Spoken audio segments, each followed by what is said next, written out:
എല്ലാ കൂട്ടുകാർക്കും ഇന്നത്തെ എൻ്റെ വീഡിയോയിൽ സ്വാഗതം. ഇന്ന് ഞാൻ സംസാരിക്കാൻ പോകുന്ന വിഷയം പ്രമേഹമാണ്. പ്രമേഹം രണ്ട് തരത്തിലുണ്ട്, ടൈപ്പ് 1ഉം ടൈപ്പ് 2ഉം. പ്രമേഹത്തിൻ്റെ ലക്ഷണങ്ങൾ എന്തെല്ലാം?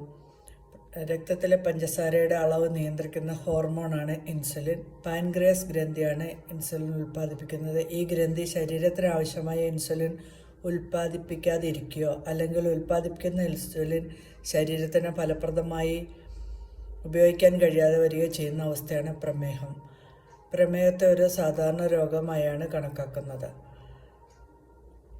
ഇനി പ്രമേഹത്തിൻ്റെ രോഗലക്ഷണങ്ങൾ: അമിതമായ ദാഹവും വിശപ്പും, ഇടയ്ക്കിടെ മൂത്രമൊഴിക്കൽ, ശരീരഭാരം കുറയ്ക്കൽ അല്ലെങ്കിൽ വർധനവ്, ക്ഷീണം, ദേഷ്യം, മങ്ങിയ കാഴ്ച, പതുക്കെ ഉണങ്ങുന്ന മുറിവുകൾ, ഓക്കാനം, ത്വക്കണുബാധ, ശരീരത്തിലെ ചുളിവുള്ള ഭാഗങ്ങളിൽ ചർമ്മം കറുപ്പാകുന്നു, മധുര ഗന്ധം അല്ലെങ്കിൽ അസറ്റോണിൻ്റെ ഗന്ധം, കൈകളിലോ കാലുകളിലോ അനുഭവപ്പെടുന്ന തരിപ്പ് അല്ലെങ്കിൽ മരവിപ്പ്.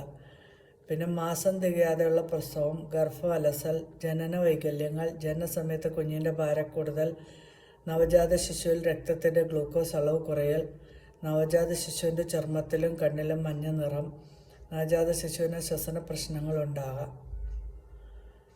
ദാഹക്കൂടുതൽ. ഇതൊക്കെയാണ് പ്രമേഹത്തിൻ്റെ ലക്ഷണങ്ങൾ.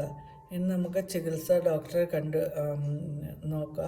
അതിനുശേഷം blood sugar test, HbA1c, PPBS എല്ലാം ചെയ്ത് നോക്കുക. അതിനുശേഷം അവർ തീരുമാനിക്കുന്ന മരുന്നനുസരിച്ച് നമുക്ക് മുമ്പോട്ട് പോകാം.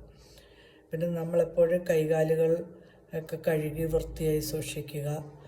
കാരണം പല ആൾക്കാർക്കും വിയർപ്പ് കൂടുതലുണ്ടാകാറുണ്ട്. അതുകൊണ്ട് കാലിലൊക്കെ ഇൻഫെക്ഷൻ ഉണ്ടാകാൻ സാധ്യതയുണ്ട്.